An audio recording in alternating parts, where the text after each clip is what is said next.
Hi, uh, will- Hi Ashwini. Vaishali, hi Tanvi, hi Ashwini, hi Shipra, hi Vaishali. I think it's time we start. yes, We also have another speaker on board, and she is more like a surprise speaker for y'all. She will be joining by 8:15. So meanwhile, let's start with the session today. Okay, all right.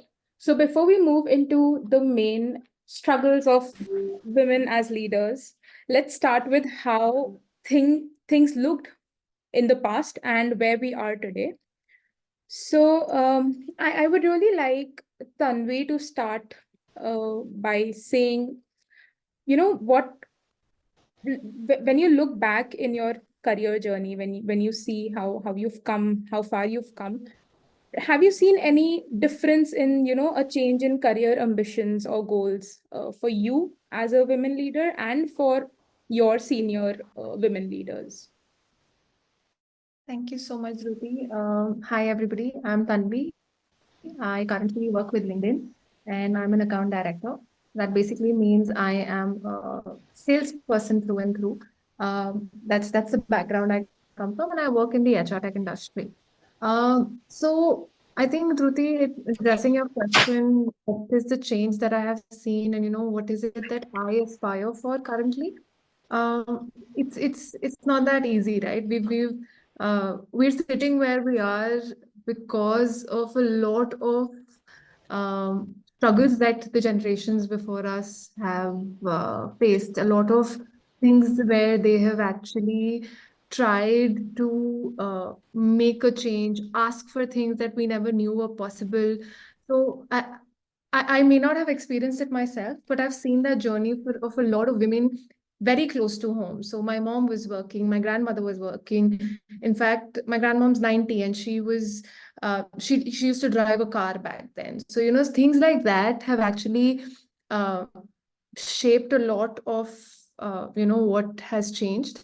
And where I am and where I come from and the kind of role that I am in, sales is a male dominant place to be in, right? There are men all across. You're going to be butting heads in sales meetings with your peers, with your seniors, and I think making sure you have a voice, something that I've learned across that, make yourself heard. Everyone has different ways of doing that, but making yourself heard is something that I've realized is something that's very important. And I think I continue to do that. And I learned that also from my seniors. I've got a beautiful, amazing, wonderful sales manager out there who, strives for your success also. So you have to be an ally to women. You also have to help them grow. So it goes hand in hand. Great. So Vaishali, I would like you to introduce yourself and add in your points to the things that Tanvi said. All right. First of all, a very good evening to everybody. I'm very excited to be here, and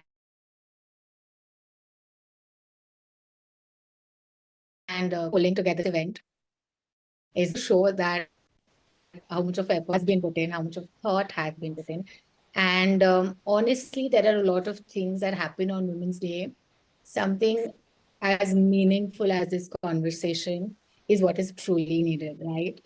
And to all the audience members who showed the initiative to be here, I mean, it just goes to show that you are in here because you are here for the quality, the conversations, real meaningful conversations for some entertainment shows, Women's Day event. So, very excited to be part of this event, plus be a partner in this event. Um, one thought process is let's do this Women's Day event, right? Another one is let the proceeds go to charity, a charity that works with women. I mean, you can see through and through the whole thought process, which I think goes to show the quality inside all of you at HCN. So, yes, again, very, very happy, very, very excited. to be sharing this platform with HCN. Introducing myself, I'm Vaishali Shah. I'm one of the founders of Srujna Charitable Trust. We started this NGO 13 years ago when we were in college, and we had no clue what we're doing. But the thought process was very clear that we wanted to do something, yes, but something for women so that they can be financially independent. And it primarily came out of observing that the struggles were real for women, more difficult, they were more grave, and we didn't have the solution. There still today is no magic solution, but we know we wanted to create a dent over there. So it just started a charity out of passion. We being women ourselves, sort of having faced the brunt ourselves, दिल से काम करना था, right? So it's just a place we wanted to be.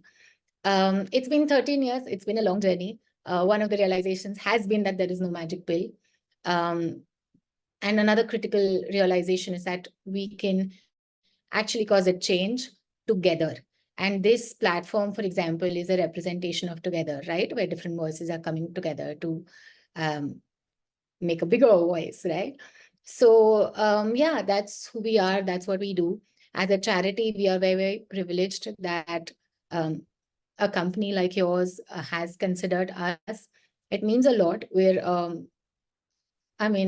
big charities with brand value are being recognized easily. It takes a lot to be chosen for this. To your question of what has changed, I think so. I'll represent. Oh, I'm so sorry about the background noise. Am I still audible? Yeah. Yes. So this just goes to show challenges of women, right? Work from home, and then home has some background noise, and background has some blurring issues. So yeah, part and parcel of what we do. I can represent stories from the field, right?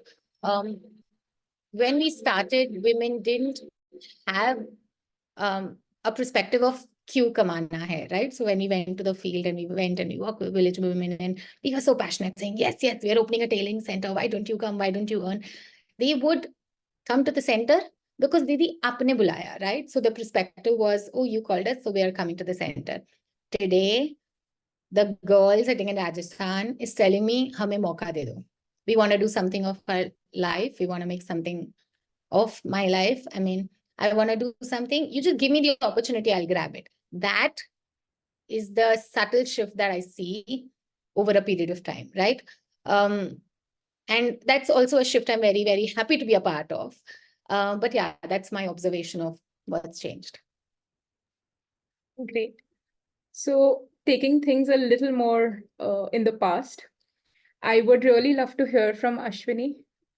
Please introduce yourself and tell us how things were back then when you started and how much has it changed. Yeah. So hi everyone. A very good evening. I'm Dr. Ashwini Rakhme. I work as an associate director with PwC India in their pharma life sciences consulting practice. So I have spent close to 12 years in the corporate industry.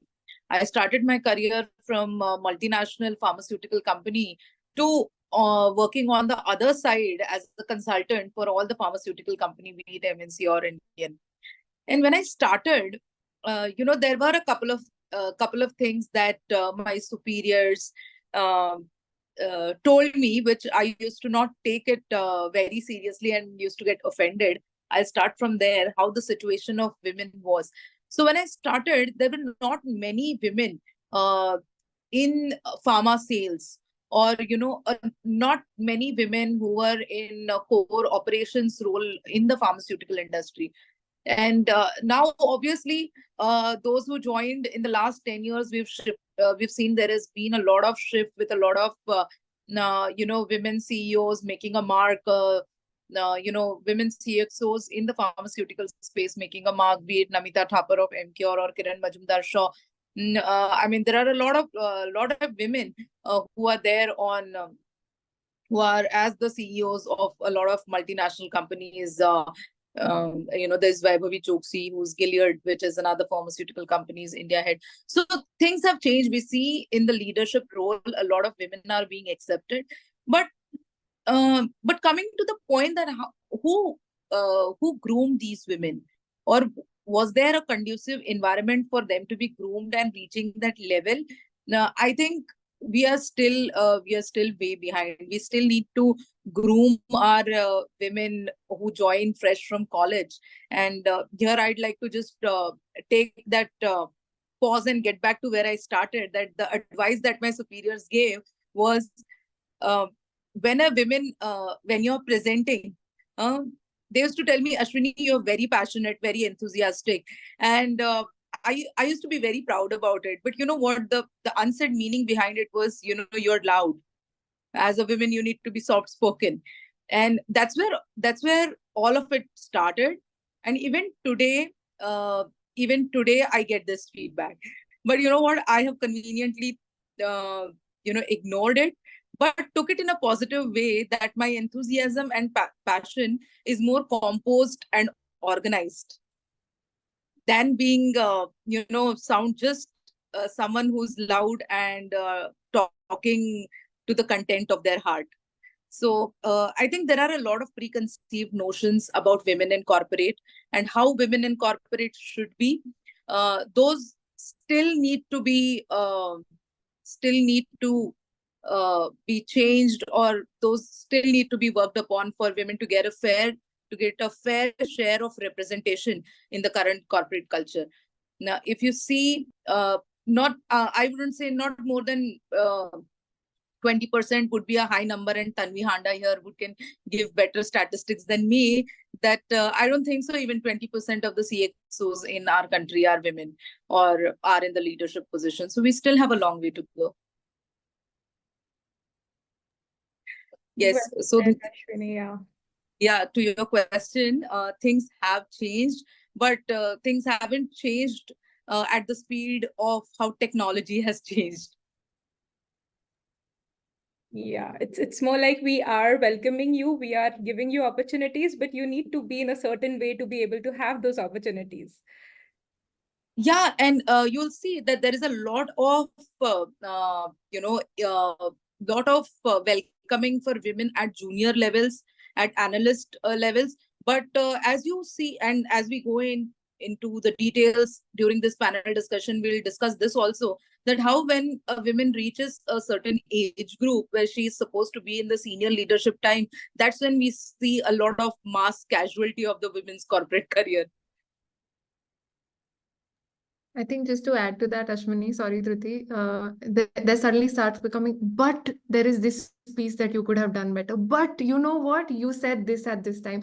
And this is very true. And I think it's irrespective of whether you've got a leader who believes in you or who believes that you can do good. It's just automatically assumed that either a girl is going to get married or she's going to get pregnant. So she might just stop performing as much as, the other person is. And it's out there. I mean, it's harsh reality, but that's exactly how we're perceived as, unfortunately, despite technology being where it is, despite people having access to information and understanding that that's not all there is to life, right? So I think and if you choose not to do it, there are a lot of other questions that come as well. So women can't win. So you either do this and Can't have it. you can't have it all. Exactly. So there is absolutely no winning when it comes to this. So yeah. This sort of brings me to the entire idea of work-life balance and how women are actually acing it. I think, Shipra, I would really like you to introduce yourself here and give us your expertise as to how you are, approaching a work-life balance and how things have changed over the year. And if you would like to give any advice to younger women leaders like us who would eventually probably get married, have kids, and how are we going to balance it? Shipra, you are on mute.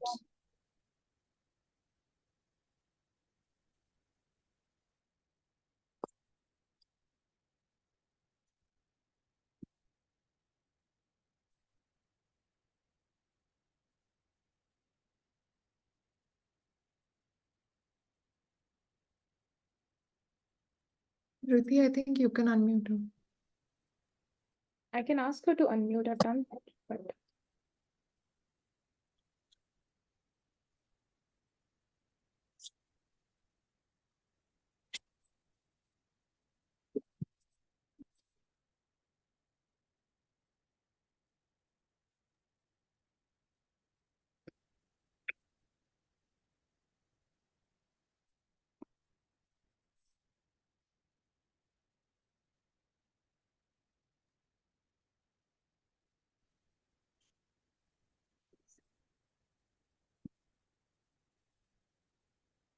so while Shipra is working on that, I just want you all to know that we will be releasing certain polls for you all to interact with.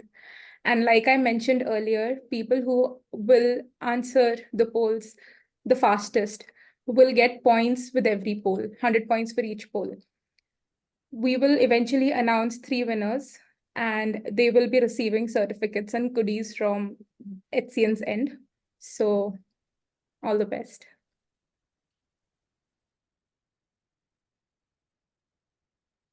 I'll just check what's up with Chipra.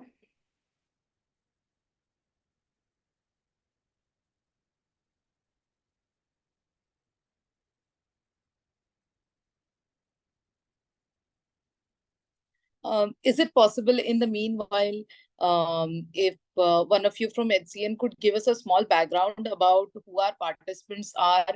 So, if we want to extend, or we'll be mindful of giving our suggestions or views with respect to what the background of our participants is, so that the information is more useful to them, or the discussion is more useful to them.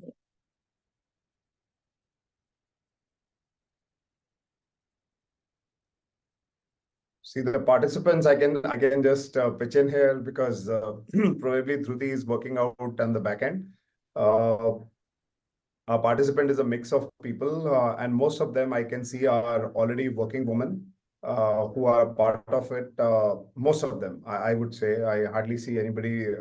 I may not know all, but most of them are working women in their own domain, with as young as in the early 20s to probably, I should not tell what is the maximum age over here. So No. Fair bit of idea on the. yeah, perfect. So most of them are working women, and I'm sure there are few also on the way to join us. So let's see how it goes. So Dhruti, is it sorted to an extent? Yeah, there is some problem on her end, something up with the microphone. So she will be joining again. Meanwhile, Okay. I would love to hear, Ashwini, your points on it.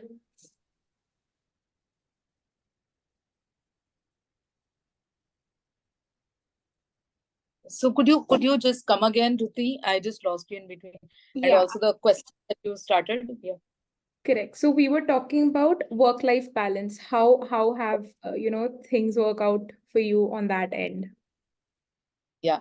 So work-life balance, I think this is a topic very close to my heart, because I follow it from day one. And I just, since Shipra has also joined, okay. So what I wanted to say is it's a very personal prerogative, and I feel as Indians, and not just women, we think that we can slog and we can deliver everything at all, and that mentality of abhi kama lenge aur retirement mein ghumne jayenge. That thing is very deeply engraved in our minds. I mean, I've seen my father's generation, and we see a lot of baby boomers who are still in the system. Maybe Arun is one of them. And then, Gen X people. So when you look at the millennials and Gen Zs particularly, and millennials, which are the sandwich generation between the baby boomers, millennials, the Gen X, and then the Gen Y, I think we are laying the foundation of work-life balance today, millennials. And for Gen Z, it's going to be cakewalk. Like I get I get to hear from my associates at 6:30 in the evening, oh, I've already left for gym. I've already left for my dance class and I can't work on this. I'll give it to you tomorrow. But way back, 10 years back, where I couldn't say that to my boss.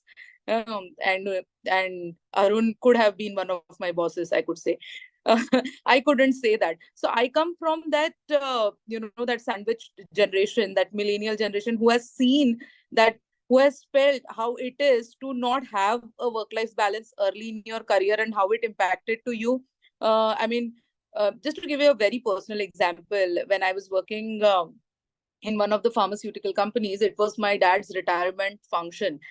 And and the function was at a distant place, not in my location of residence. And because of some work commitment, I couldn't attend my dad's retirement day function. And I still regret that day. And that was in 2017.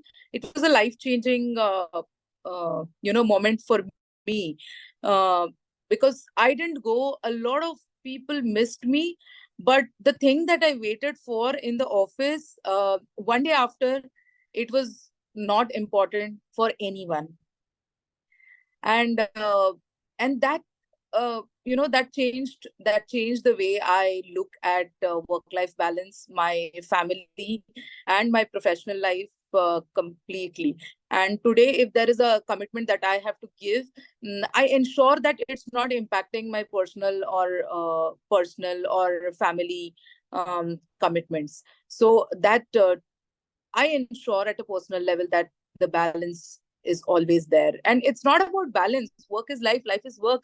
I mean, we spend like 12 hours, 10 to 12 hours working, but whatever is the rest out, remaining out of the time that we sleep off, I mean, we should be very committed to spending it for our mental well-being. Mental well-being could mean anything for anyone. It could be indulging in a hobby. It could be playing with your daughter or son.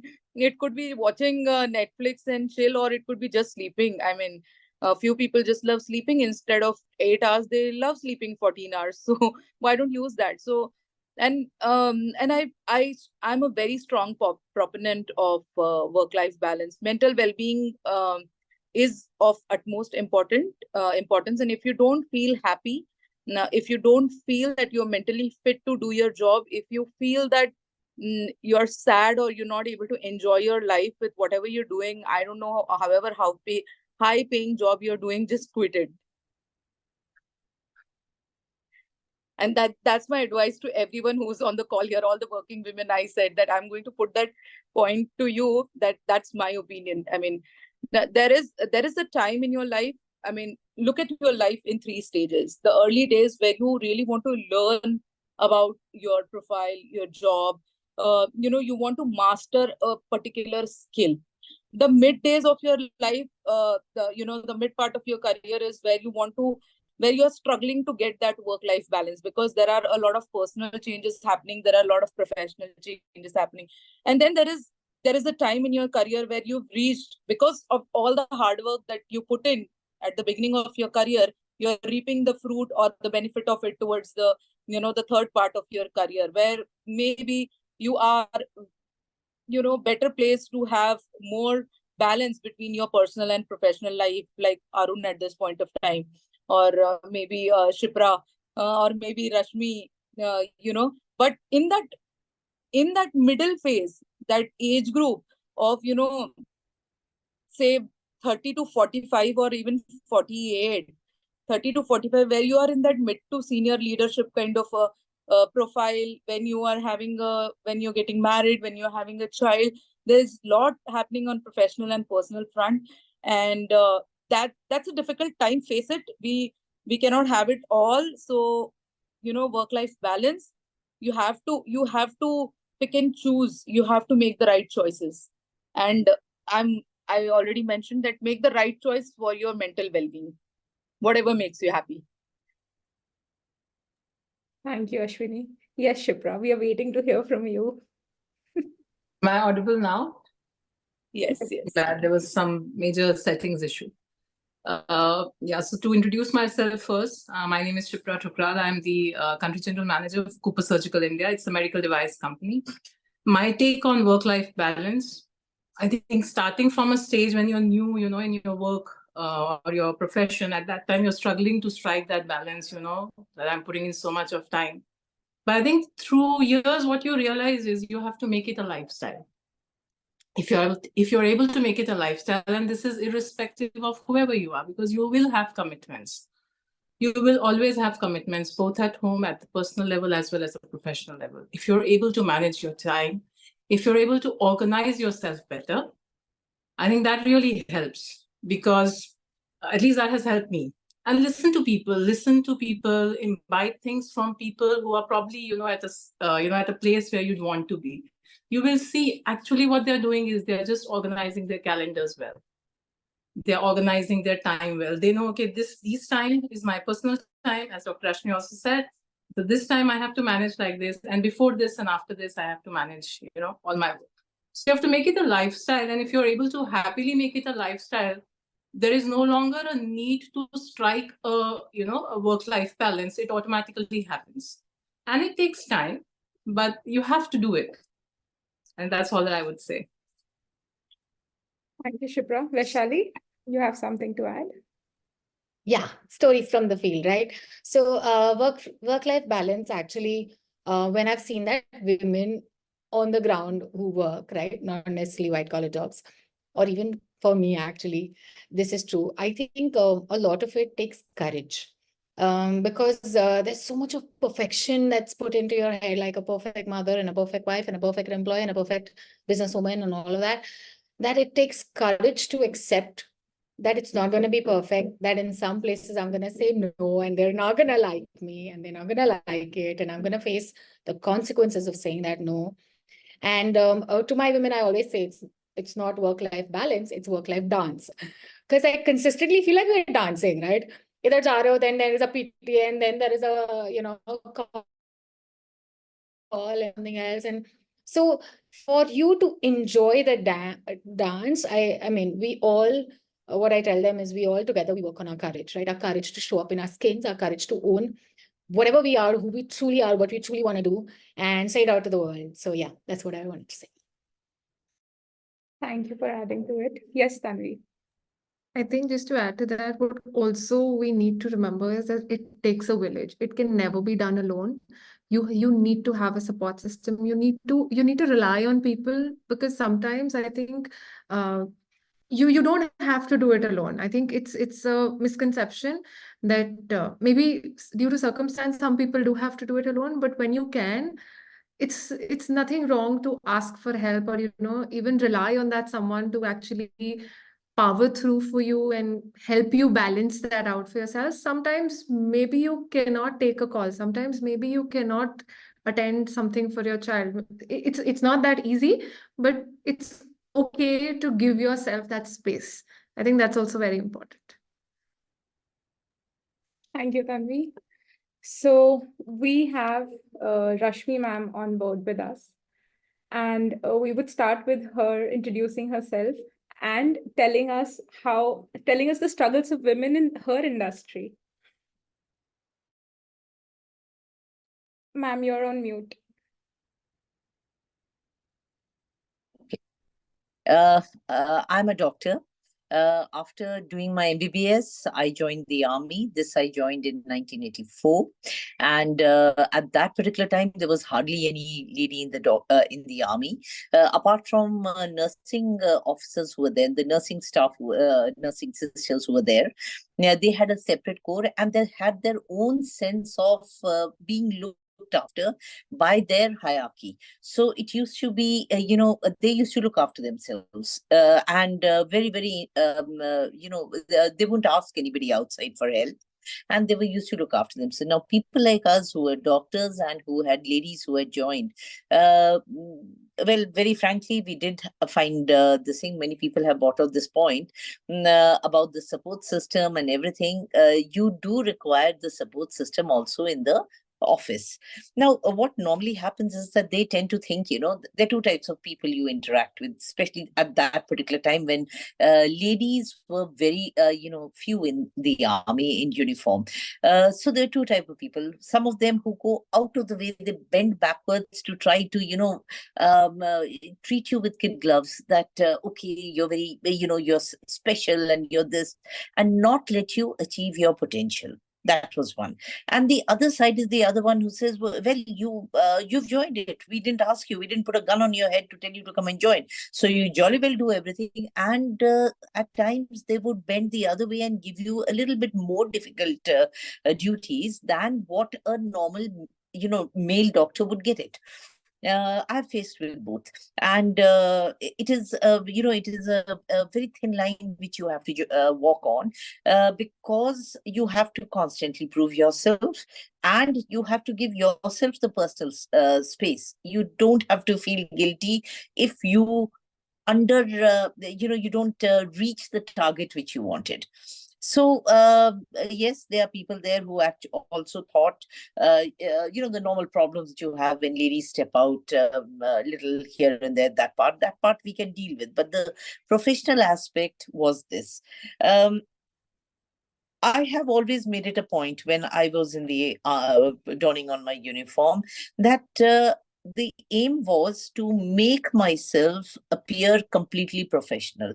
So even when those funny comments, or if I had to go for a PTM and, this is the problem with the lady, those uprolling of eyes would take up. Okay, if suppose we had, men don't have this problem. Yeah, we have a lady, she has to do all this. All that used to be there. I had to take it in my stride, just ignore that and carry on doing my work. And I think I'd like to give an example here. One of my men, is all white haired and everything. He had a problem and I sorted that out, So I told him, I said, "Maine aapko jo bola tha, that was the correct thing, approach, how to go about it." And I drafted, put him through the steps. So he tells me, he said, "Yes, ma'am, आप हमारी भलाई के लिए करते हो, आप हमारे पिता समान हैं." Then he realized he can't use that for me, Then he said, "No, ma'am, आप हमारे माता समान हैं." Then he realized, okay, there's an age difference. And then he said, "Okay, आप हमारे HOD साहब हैं, आप हमारे commandant साहब हैं." So that is where he covered it up, and which I felt was the best compliment I have ever received, because he was finding it didn't register to him that I am a lady, and the first thing which came on to him, "You are like my, the elders of the family," and then he modified that to as the commandant and the senior person there, which I think was what I think is what we have to achieve. Yes, support is very much required, not only in your personal level, personal front, you require that, and you also require in your office. Both are equally important. What else? Great. Thank you, Rashmi ma'am. So one thing that you said was problems as a woman. I mean, problems of being a women leader. Things, and I say it quote unquote, because there are a lot of people on the managerial level who tend to point out the fact that, not the fact, but tend to point out that she's a woman. How is she going to lead? As a woman leader, there are a lot of things that come in, maybe emotional intelligence, maybe, even doing certain things in a certain way. So I would really like to understand, I'd start with Tanvi and Vaishali, about what leadership qualities do you aspire to develop as you progress in your career? Or do you think that your leadership quality is different from a male counterpart, if I may say? Tanvi, can you start? So I think that's a very layered question. So I mean, it's difficult to say, what are the leadership qualities essentially that you would think that are different. But I think one thing that really stands out for me, if I'm talking from a male and a female perspective, whereas if you ask me personally, I think there shouldn't be any difference between a male leader and a female leader. A leader is a leader, whether it's a male or female shouldn't really matter. But coming to your point, because it is a distinction that is made, right? I think one thing where women come into play is emotional intelligence. I think that's something where women really know how to put that through. Like, when you're sitting in a room, being intuitive, understanding that there is something beyond uh, just someone getting irritated at something, or something actually beyond uh, a simple conversation that could go wrong, and anticipating that, that's something only a woman can do. And actually managing that if it goes wrong also is something that a woman can do, because men usually tend to get loggerheads at each other. They will fight it out, and they may not actually come to a solution. If a woman's in the room, she will help you come to a solution even after fighting it out with you. So I think that's something that's definitely true. There are a lot of other qualities, but this is something that definitely stands out for me. And personally, for me, I think what I think women don't stop doing is learning. This generation, maybe men also continue to do that, because men are understanding more and more, and they're being raised by women also who are more emotionally intelligent than our generation. So I think that's sort of changed their perspective. But men sort of believe that, and I don't mean this with any disrespect or with any bad intention when I say this. Men are made to believe that they actually know everything, right? Our society has trained them that way.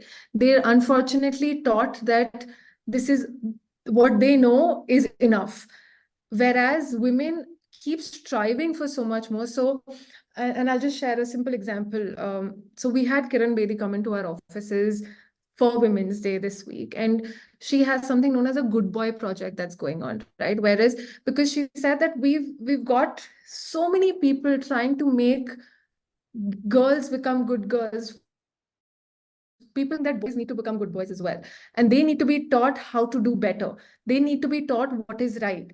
And the moment something starts happening at that ground level is something wherein we actually realize that, oh my god, that's actually where things change. So that's what transforms into leadership qualities, right? And because our society is not letting our men actually realize that they could be doing so much more, we're sort of getting that gap out there. So yeah, that's what I think. All right. Building on to what Tanvi said, actually, I, more than woman and man, no, I look at it as feminine energy and masculine energy, and I'm a full-blown, untethered feminine energy. Okay, emotional, empathetic. I mean, just thinking in terms of feelings, and I'm just on that extreme. So to lead, you need to have balance. So with difficulty, I have learned assertive communication, negotiation, thinking in numbers, keeping my feelings aside, and how men can just box things up and just be like tuck tuck tuck tuck. I've learned it with great difficulty, and I feel like that's what brought out the leadership in me. But moving forward, the mentors that I have and the people that I look up to, the leaders in my industry or otherwise that I look up to, have these two things that I really want to cultivate more and more and more, and that is vision and foresight. If you have a clear vision, no, I'm not just talking about a goal, but a vision of what you want this world to look like, how you want people to be, how you want things to function, just like a clear vision, and nothing can stop you. And foresight of what can go wrong, what you need to plan, how do you need to manage certain people, what are the challenges that can come your way, what are the resources that you need, and the resourcefulness that you need to call upon. All of that, just seen that in first hand. And yeah, that's what I aim to cultivate. Great. Thank you, Vaishali. So I would really like Shipra to tell us, have you like seen a leadership change since you've started your career? How women used to lead, or of course there were very few women leaders across the industry back then, but what was their style of leading, if there were? And if there weren't, what stopped them from being leaders? And how did you fight? How did you find your way up, broke the glass ceiling, and got to the top? Yes. So for me, I think I'll say I'm one of those fortunate people who was valued for what I bring into the table, and not man or a. So I think this I was lucky. But here's what I have seen in organization, and it's a lot about how the organizations have evolved. They have started being more receptive. People are more sensitive. I still remember there always will be some of the other colleague who will probably not be sensitive to your needs, or maybe certain things. And as one of my fellow panelists also said, it is very important to speak up. Don't assume that no, speak up, that this is how I would like to be treated, or maybe this is why this is important. I would probably not travel. Small things to big things. And if you're able to speak up, most often people are receptive. People are sensitive. They value what you bring to the table, and they understand from. So I think that ways, for years, I see that has changed. Organizational policies have changed. If you see, there's a lot of focus now on inclusion and diversity. And now it's almost a mandate that in every organization, you should have a woman leader. And people understand, because of the kind of EQ, and I would also say some amount of strategic thinking a woman can bring in, why people value having a woman in a leadership role or in a boardroom. I think for a woman, what is important is, and this we've seen many times, if you ask in a group of people, what do you want to become, or how many of you aspire to become a CEO? I think what is important is first believing in yourself that, yes, I want to dream big and I want to do it. Half the times our ambitions or our aspirations are not there because we think that we'll get bogged down with family, we'll have, other pressures, etc., etc. If you have that ambition, or if you have that dream, I'm 101% sure, whether it's your family, whether it's your peers, you will get the support. And I think the other thing that kind of brings us down as women is that guilt conscious. You want to be the best because that's how you are brought up. You want to make sure that you're there in everything, of your family. You have to accept that there is a balance you'll need to strike. You may not be perfect everywhere, and you will need support. So it's okay to ask for that support.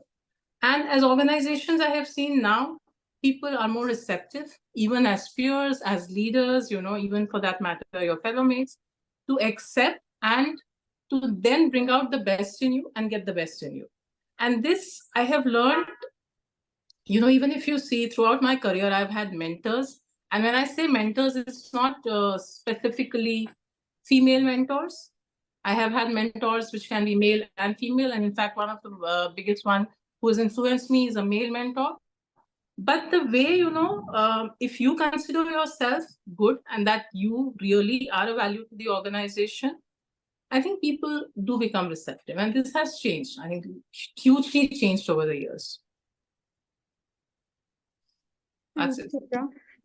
Yeah.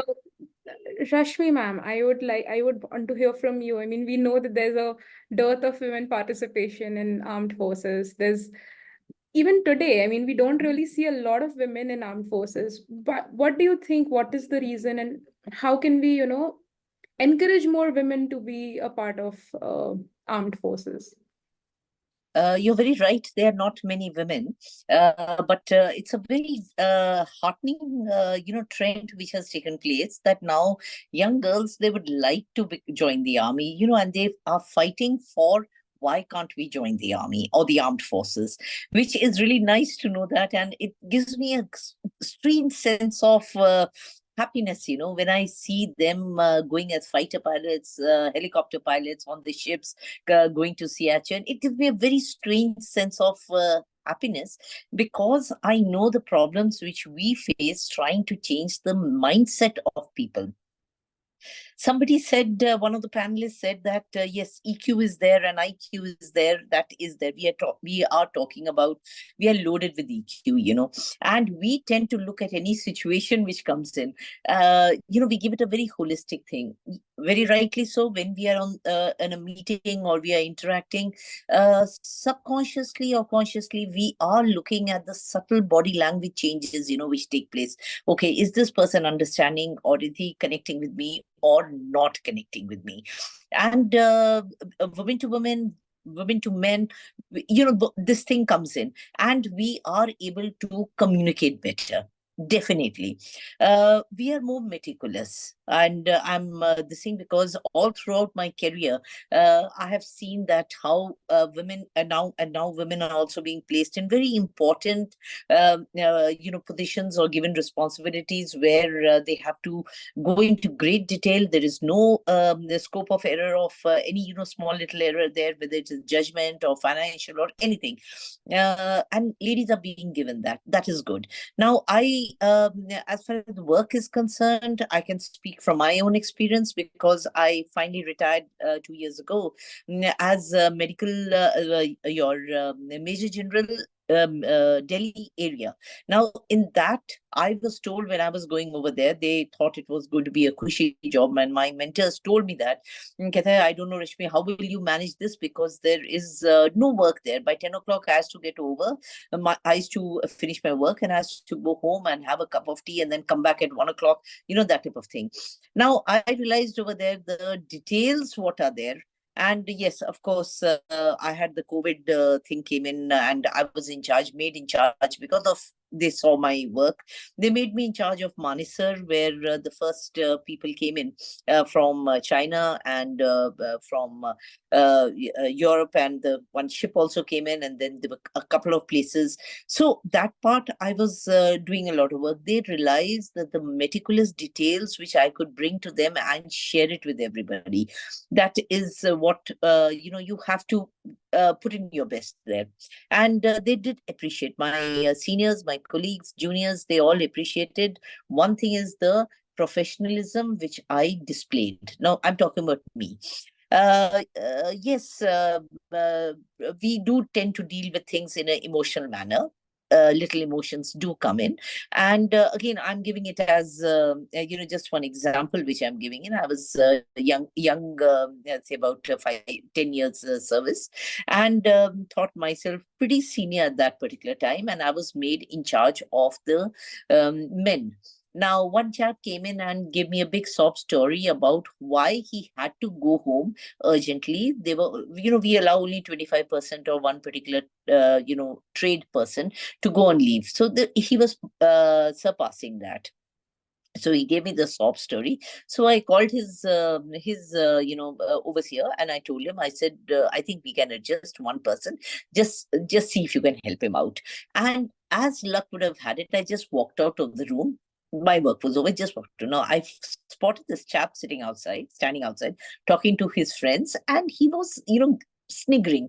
Madam थी, मैंने कहानी बताई और वो उन्होंने वो फिसल गई, उन्होंने मेरे को छुट्टी ग्रांट कर दी. Now, can you imagine my feeling at that particular time?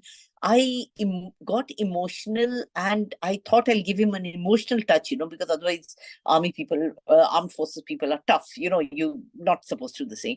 Now, do I retract back my decision, or, and let him know that I've got you, or I let him go and let him go with that feeling that, yes, he made an idiot of me. This is, I'm sure, many of women leaders have faced this type of problem. This is the balance which one has to do in their workplace. And yes, it is difficult. So the way I look at it, I take it as 80% if I have achieved, where I have given a fair judgment, not so very emotional, that's fine. 10% I could have been made a fool of, and 10% maybe I have fooled the other person. So I think the overall thing is fine.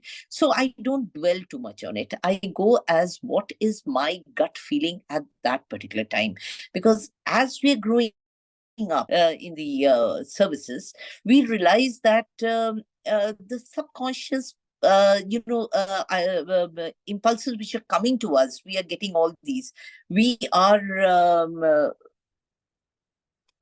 getting all these. We are understanding what is happening. The subconscious is actually, working good time. So go by your gut feeling.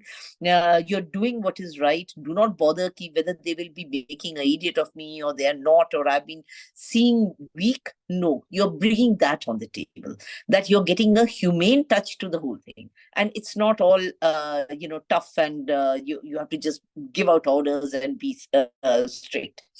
Regarding the support system, the power does come through them. I completely agree with that.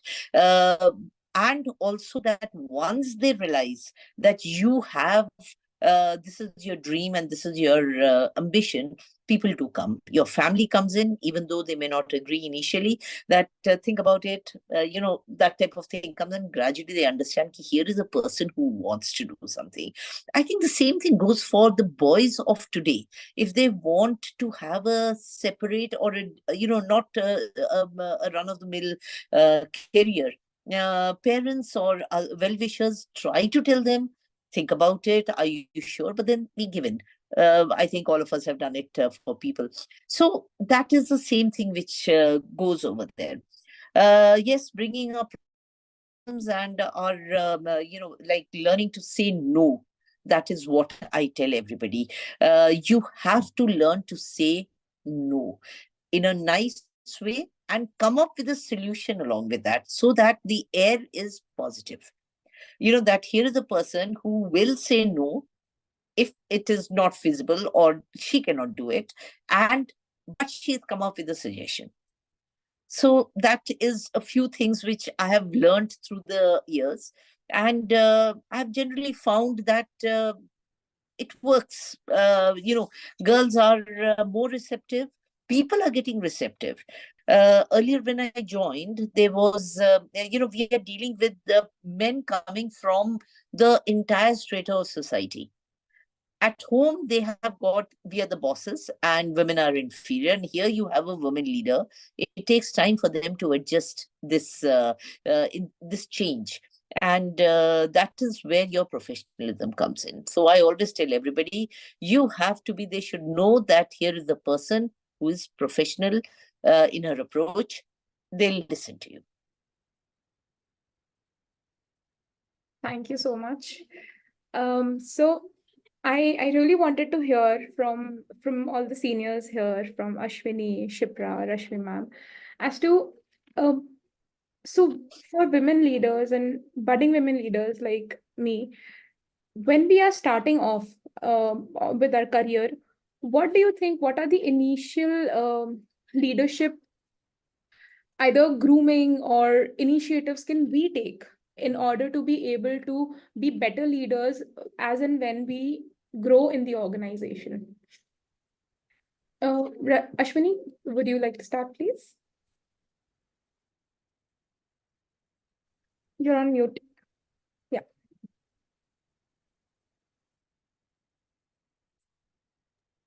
You're still on mute. Now it's fine. Yeah, now we can.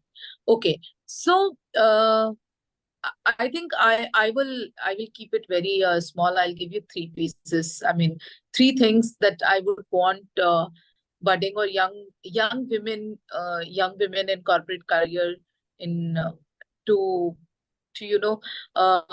to think through, to or follow through in order to have a better leadership journey.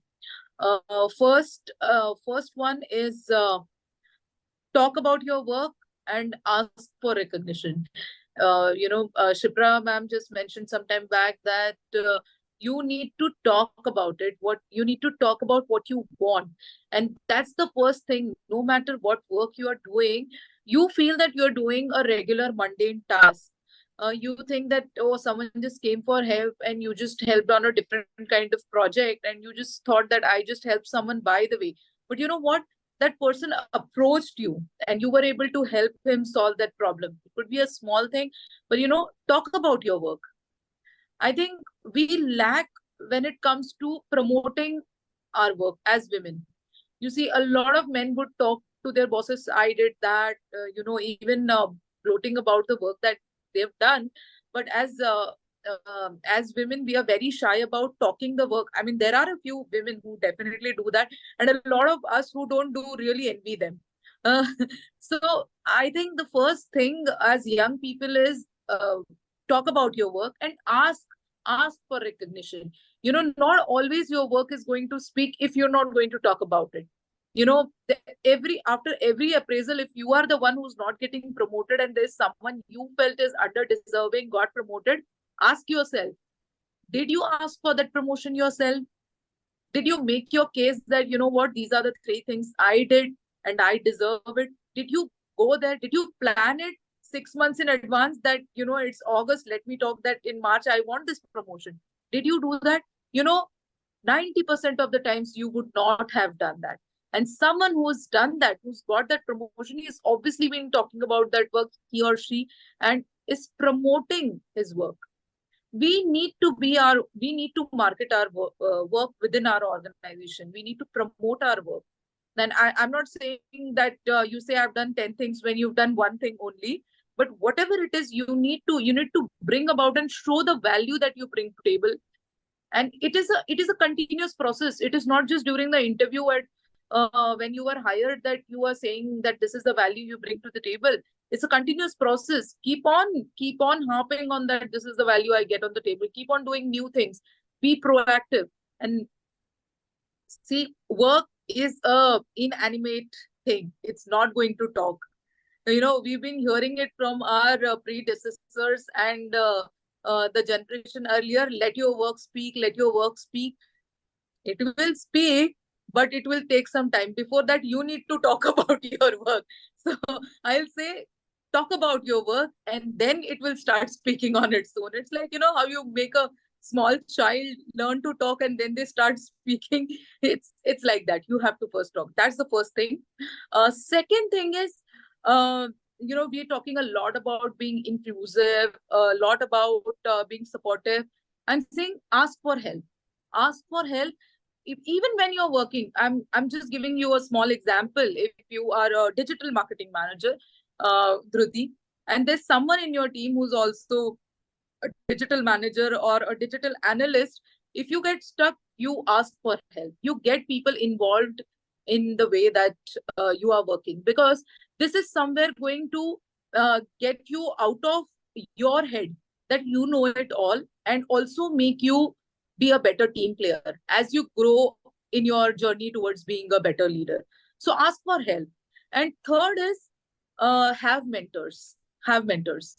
I realized it, 3 years after being in the corporate job, that I need to have mentors. And as Shubhra madam also mentioned, be it male, be it female, have mentors of all kind. I mean, and have very structured discussions with your mentor. You don't meet your mentor over a coffee and have, what, I went here, I went on a vacation. Okay, that is something that you share. But always when you're meeting a mentor, you have those three things, three agendas in your mind, what I want to discuss, and what I'm going to take away from this meeting or from this conversation. Then these are the three things I feel to sum up. First is talk about your work, and your work will then speak for it. Second is be inclusive. Start to dwell that habit of being a team player.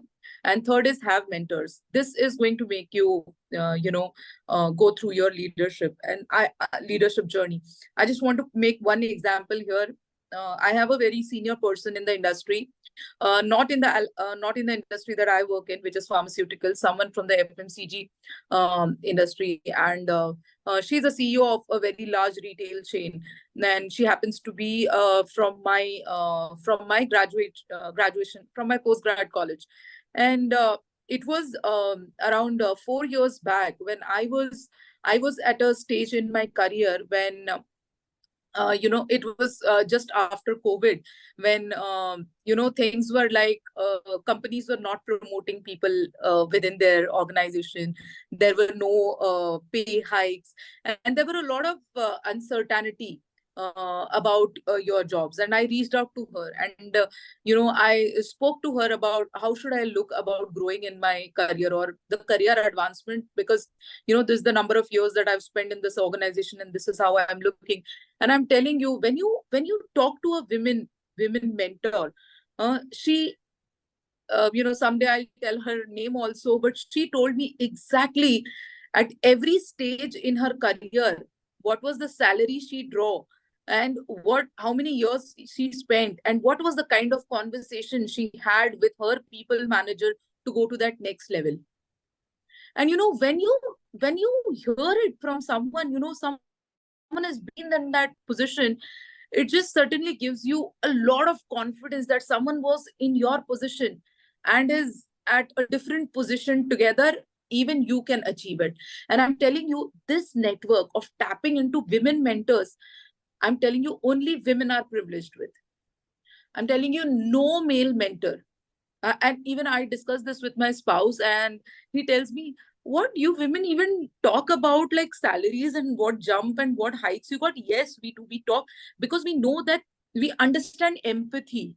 I can't tell you that I have been in your position without giving you an evidence, that I have been in that position. And that trusted relationship you can form with a women mentor, and having that community of women who support you. And this is a very personal experience. I have male mentors, and I talk to them on different topics, but that angle of empathy, that I have been in your position and see I can do this, and this is how you should do. The targeted advice, you'll get it from women mentors. and I'm telling you, that day after that conversation, even that was a turning point in my career. Things have been really different, and I'm really happy I took that advice. And I'm happy that I learned that way late in my career, but I'm able to impart that learning to a lot of people who are still early in their careers. 3 things. Thank you, Ashwini. Shipra, would you like to add to it? So I'll try sticking to 3. So I think first, have an ambition. And if you have an ambition, then dream big. Don't limit yourself by saying, okay, I can only reach here if I'm not able, if I have to balance, and if I have to make sure that I'm able to handle my family also and my work also. Don't limit your thinking here. You have to have an ambition, you have to dream big. And the other thing is, you don't have to be, as I said, guilt conscious, of everything. You don't have to feel guilty. Men don't give time at home, right? They'll not attend all PTA meetings. They'll not be there as part of so many, good occasions. But are they feeling guilty? No. But we are brought up in a sense that, yes, this is the first thing, most important thing. So we start feeling guilty. We have to understand that there will be compromises. You can't be perfect and you can't be everywhere, right? So with that in mind, and still trying to balance your lifestyle, you have to first have that ambition to dream big. If others can do it, then I can do it. I think that's the first thing. The other thing I would say is speak up. And one is, of course, as Dr. Ashwini said, one is you speak about yourself. But also when I say speak up, it is also to create, advocates for yourself. Have a good stakeholder management. You may not initially, in your initial years, have a team. You may not have always people reporting to you, and you have to manage. Managing people is a lot about, like you manage people at home. We manage people at home also, right? You're managing everything at home. You're managing your family, managing your maids, everything. Similarly, learn to manage people around you. Create advocates for yourself. Make sure there are people who really value what you are doing. And third, I would say, is keep learning, elevate yourself, and also help and elevate other fellow women around you. Sometimes what happens is we ourselves tend to bring women down. I think what is important here is elevate yourself, help others also grow, help others also, really come up to a level, support each other. If you're able to do that, you will grow and others will also grow. So that's, those are the 3 things that I can say. Thank you, Shipra. Rashmi, ma'am, would you like to add anything to this? Yeah, I think I'll just add a couple of things. Basically, it is the same thing for my takeaway message for young leaders who want to rise up. First and foremost, communicate. Again, tend to give examples also. And at my age, I think I can afford that. When we were doing procedures, in the OT or in the ICU, when we were doing procedures, we tend, at least I know most of us tended to, hide and do it single-handedly without making sure others don't come and see. The fear first thing was that what will the others comment on my way of doing a particular thing? And we were fearing that we will be judged negatively. Get out of this fear. Talk, go and see others, how they perform the same procedure, and let them also see you. So do not hesitate when they come and see, and be open with the comments, with the criticism or, the appreciations are going to be less, but be willing to accept that. So you have to communicate with your peers, your juniors, and your seniors. You have to communicate with them. When I joined the armed forces, I was told that ladies have a problem because most of the decisions and how to go forward, all those things are made in the bar. And you people don't drink. It was that type of thing which was given there, because you would prefer to go back home, and ladies go back home, and men can sit for say about 1.5, 2 hours in the bar. And I do not, I never subscribe to that, because yes, my home time is also very important. So, but I try to communicate. But the key factor was mixing with them. So we used to have a cup of tea in the office place, and also and sit down over there and talk. Second point which I want to bring is, consider yourself as already have achieved the next promotion. If you consider yourself as, you will behave like it, and you will be regarded as, yes, she's fit for, when the time for appraisal comes in, she's fit for promotion. You have to keep thinking the next step. I'm putting it down as very simple. If I do not think of myself as a manager of, say, a team leader, say something above than that, this is the corporate thing in my place of work, from the, you're looking after about 10 anesthetists, head of those or something more. If I don't start thinking, I will not get promoted. That is one thing which I have always followed. And so think as a next step leader would do. Yes, we have to bring up our peers. We should be having mentors, yes. And we also should have, we should think about our juniors also, and we should bring them up. Generally, I have found one thing, that women tend to be a little bit more critical of women juniors who are there. Maybe because we are seeing them with the same strict yardstick which we have used for ourselves. We have to get out of that. That feeling that I have devoted so much time in it, why can't she? We have to get out of that thinking if we want to bring up our junior, young leaders, if we want to, women leaders, if you want to bring them up. Ask for help, yes.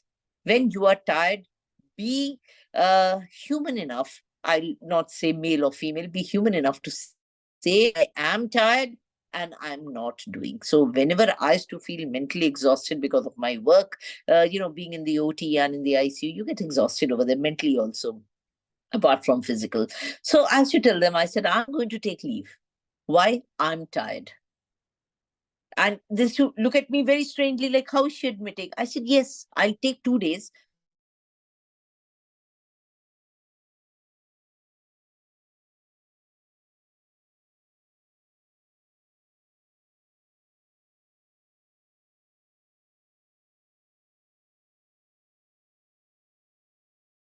Like I said, think about your next promotion, act in your mind. You are already promoted, and then your behavior will come like this. Thank you so much, Rashmi ma'am.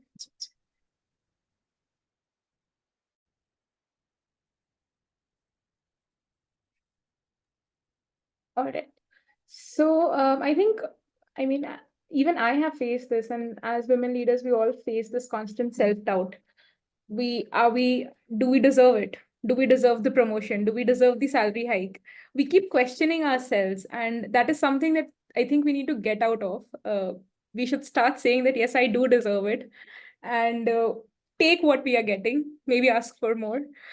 So, all right, it was nice to hear from you. Just one last question, and I would really want maybe Tanvi and Vaishali to get into it and tell us something about salary negotiations. We are very bad at it. And how have you all been doing it? I mean, like I said, we keep self-doubting. So what is the best way to salary negotiate and get what we deserve? Tanvi, would you like to start? Sure. I think one I really want to call out everything that Rashmi, Ashwini, and Shipra have said. I think it's really inspirational to hear that. I mean, apart from a lot of things, I've taken away so much. There's so much that you realize that you're doing, and then you just sort of forget to acknowledge it. So that's really, thank you so much. Negotiation is a tough one. Why? Because I think, like everything that they've just said so far, we forget that what we're doing is actually equally important. I think once you get the job and you get the opportunity, you're like, oh my God, thank God, मुझे मिल गया, इतना ही काफी है, and that's where women end it, right? And we forget that we can actually ask for more. This is a true story. For my first job, when I started off, I mean, I'm 8-9 years of working, I took what I got. I did not ask for a penny more. I just could not get myself to believe that one, I've got the opportunity, and second, that and this was my job right out of my MBA, and I was in another country. I was not even in India. I was in Dubai, and I got the opportunity. I got the job, and I realized eventually that there was somebody else from my college who got placed and who got a higher salary package. Same experience, both of us do not have anything. We're joining off together. He was a male, I was a female. He asked for it, I did not. So, there is there's no secret to negotiation. It's about actually valuing yourself, valuing what you do is equally important, making sure that the person across the room understands that you deserve what you've worked for so far.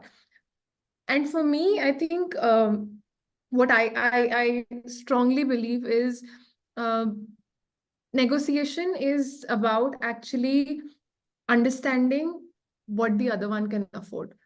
And if they can afford that, go for the number. सबसे ज्यादा क्या होगा, मना ही करेंगे ना. नौकरी के लिए मना नहीं करेंगे. They are going to just say कि no, we cannot give you that X amount that you want. But at the end of the day, at least you tried. At least you put it across that, you know what, this is what I deserve.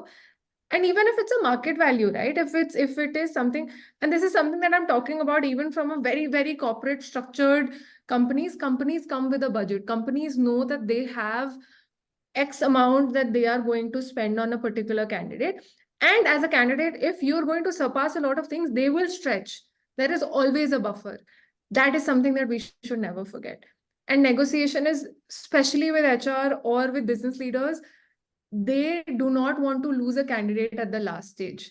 They will never let go of you because of money. That's the last thing that you should think. So, yeah. Awesome. So I did want to just build on that because I was pretty much saying the same thing. But as I mentioned earlier, negotiation is a skill that I learned. So I observed and I learned it. And one of the things that is a very, very my core understanding of negotiation is to be very sure of the value I bring to the table. Not just, okay, I can do X sales or I can write so many reports, but the specific value that I am empathetic, which is why you will have not just sales, but have retention. You'll have better customer satisfaction. And this comes from my experience. So just understanding myself, having that confidence. I'm not saying I'm going to put across as I'm perfect, but I'm going to say what I am. And I'm also going to say that, okay, I'm also willing to learn more, whatever there is to offer, right? So just bringing that, and my trick to winning negotiations is that one is being sure of the value I bring on the table. And second is being sure that they are going to understand that value. So when I'm sure of that, I speak the language that they understand. It just automatically comes because I will look at who am I talking to and what is it that they value and how do I explain what I bring to the table. So it's just the culmination of these two. And I feel that we can nail negotiation. And this is true for man or a woman. Just knowing the value that you bring to the table and being confident in that, not overconfident, being confident in that, I think makes the difference. Great, thank you so much. I think this I brings... wanted to, Yeah. yeah, Yes, sorry. Ashwini, please I go. wanted to add here a bit.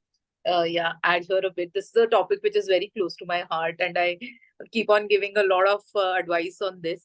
So, I tried my hands on a startup before coming into consulting, and the CEO of my startup was a Stanford graduate, and I was the chief business officer who was managing sales and marketing and operations for that startup. And he told me that when he went to Stanford, uh, he took up a very interesting course called the Art of Negotiation. And from that day onwards, I got really excited about what negotiation means. And I've been in a lot of negotiations where we spoke to two smaller startups. We acquired one startup. And the second startup, I ended up making very good friends with the founder. And I just spoke to him 2 days back, but we couldn't acquire him. Okay. But the style we adopted for negotiation didn't change in both the acquisition conversations that we went into. And as of today, I'll tell you, there's a very interesting course on I'm not promoting and I don't work with Coursera, but there is a course of the art of negotiation on Coursera. It's a very nice and a very interesting course. Even I did it a year back, and I'll tell you, it works. The course, the learnings of it really works. So it's just a piece of information that I wanted to give to you guys. Yeah. Thank you so much. So we are opening the field. We are almost at the end of the webinar, and we still have another 5-10 minutes for the audience to interact with all the speakers. So if you all have any questions, please feel free to ask, and we are here to answer it. You can leave the question in the chat box, or you can raise your hand and come up with the questions.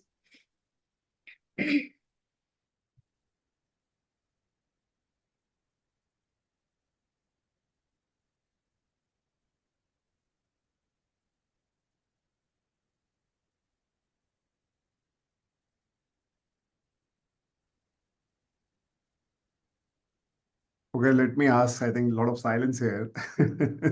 So I want to ask a question to all of you, all the speakers over here.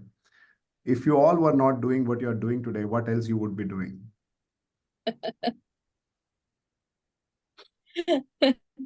I'm sure in all of your lives, you all would have experienced that there were a lot of times when you were discouraged, whatever it may be, personal, professional, colleagues, external, internal environment. But you guys have fought out, right? And that's why if you had not been doing this, what else you would have been doing? Can I take it up? Like I'll start at least. So I think I knew a long time ago that I'm going to be a salesperson. I knew that I would have been in sales because I think bachpan mein a lot of people used to tell me kisi ko bhi bech khayegi. So again, and I think like Ashwini said, it was not always in a good way. It came with a negativity. So there was a little bit of she's too loud, she's too much. There I don't know ki kaise chalega.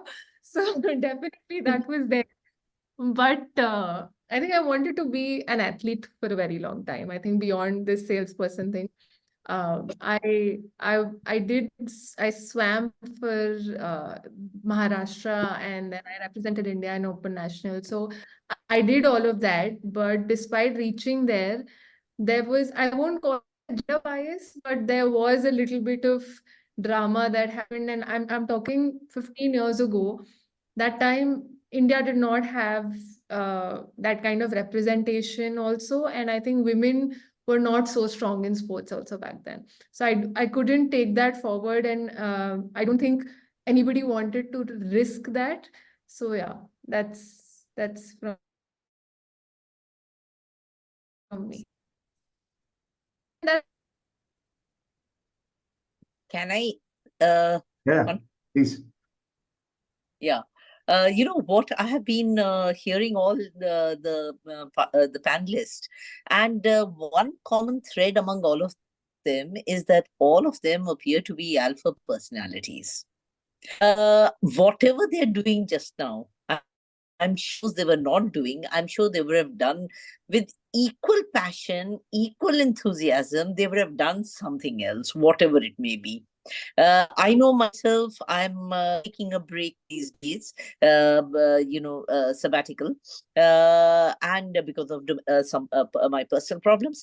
And I know one thing, that I am more tired the whole day because I seem to be putting whatever I'm doing, whatever work I'm doing, I'm putting my wholehearted efforts into it. So I'm sure everybody, all of these wonderful ladies would be doing the same also. So whatever they would have chosen, I think it's immaterial. But I mean, they would have to the top there itself. Excellent. Thank you so much. That's wonderful. Else who wants to ask anybody?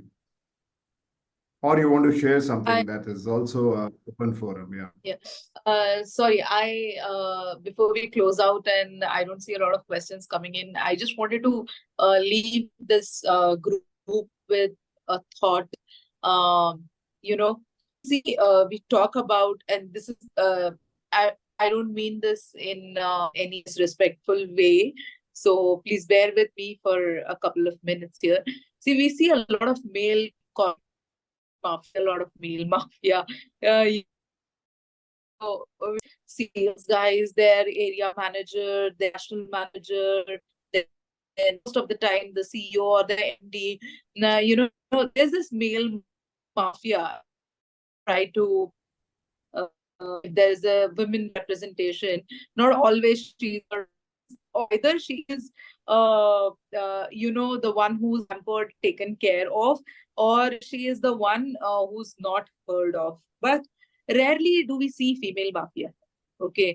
And I am a very strong proponent, and I think that as women in corporate, we also need to have that group, right, to talk about our fellow women, what they are doing in the organization, and how could I promote my coaches who are women. I'm not saying discriminate between your male or female coaches, but we still lack that female mafia. And I want to leave this group with, can we make a fafia? and I've heard this hashtag Fafia going around a lot these days in a couple of women forums in the last couple of weeks. But I think we seriously need, in this corporate culture, we seriously need hashtag Fafia. And we should create that group of corporate women supporting each other, not just within the organization, but in across organizations, across industry. Hashtag Fafia. I also want to leave one thought. I think what we've discussed here has been very meaningful. But one perspective is that if it is so tough for us, imagine how tough it is for people who don't even have the privileges and the resources that we do have. I was lucky enough, and I call it luck only because I was lucky enough that I was born into a family where my parents went like, "Ja beta, jo karna hai kar." But that truly isn't the case for many people that I work with, many girls. Um, that I work with who are just, like काम करना है मगर पानी भरने कौन जाएगा kind of struggles, and aches my heart. We have also worked with girls who are trafficked from rescued from human trafficking, and really the challenges are so magnified when it's that they don't have any support. So I think Fafia at that level also would be awesome.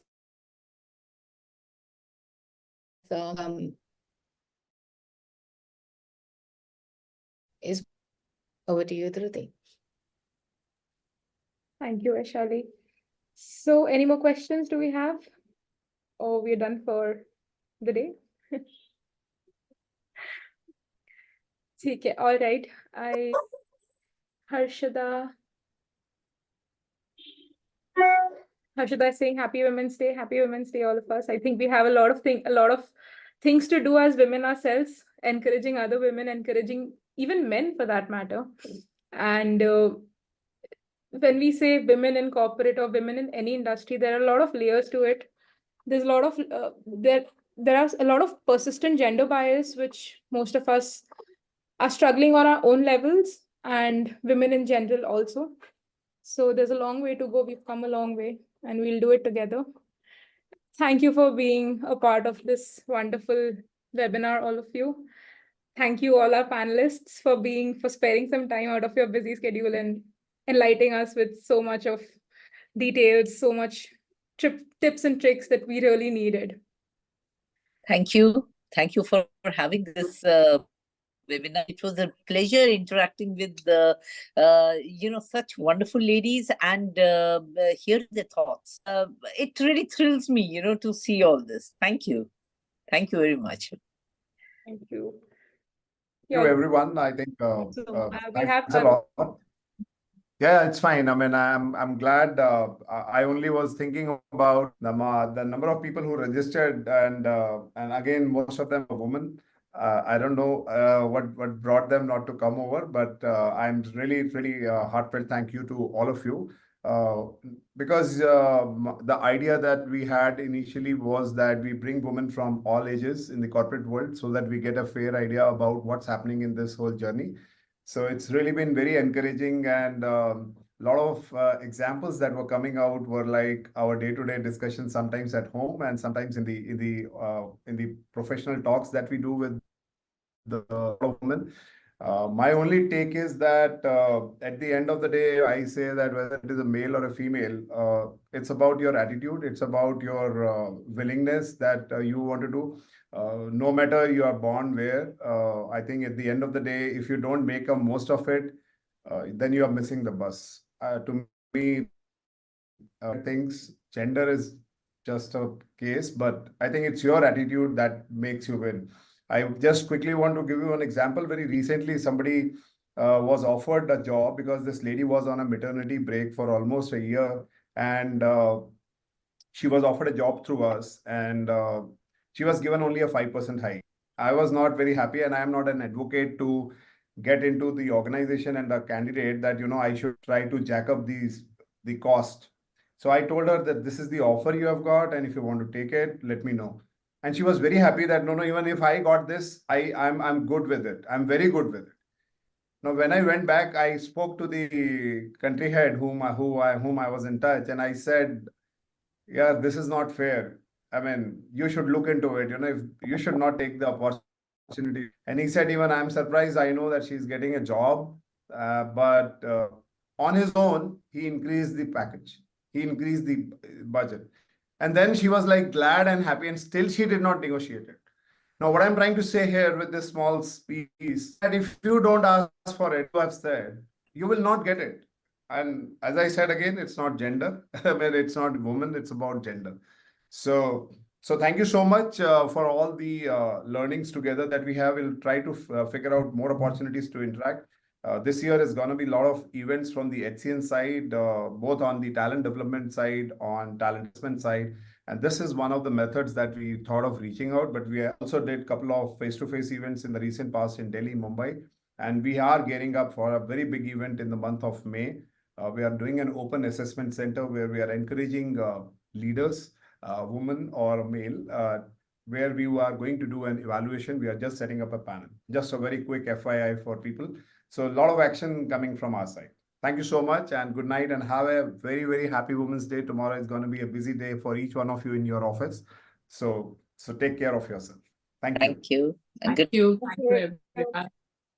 And Thank you. Bye-bye. thank you, everyone.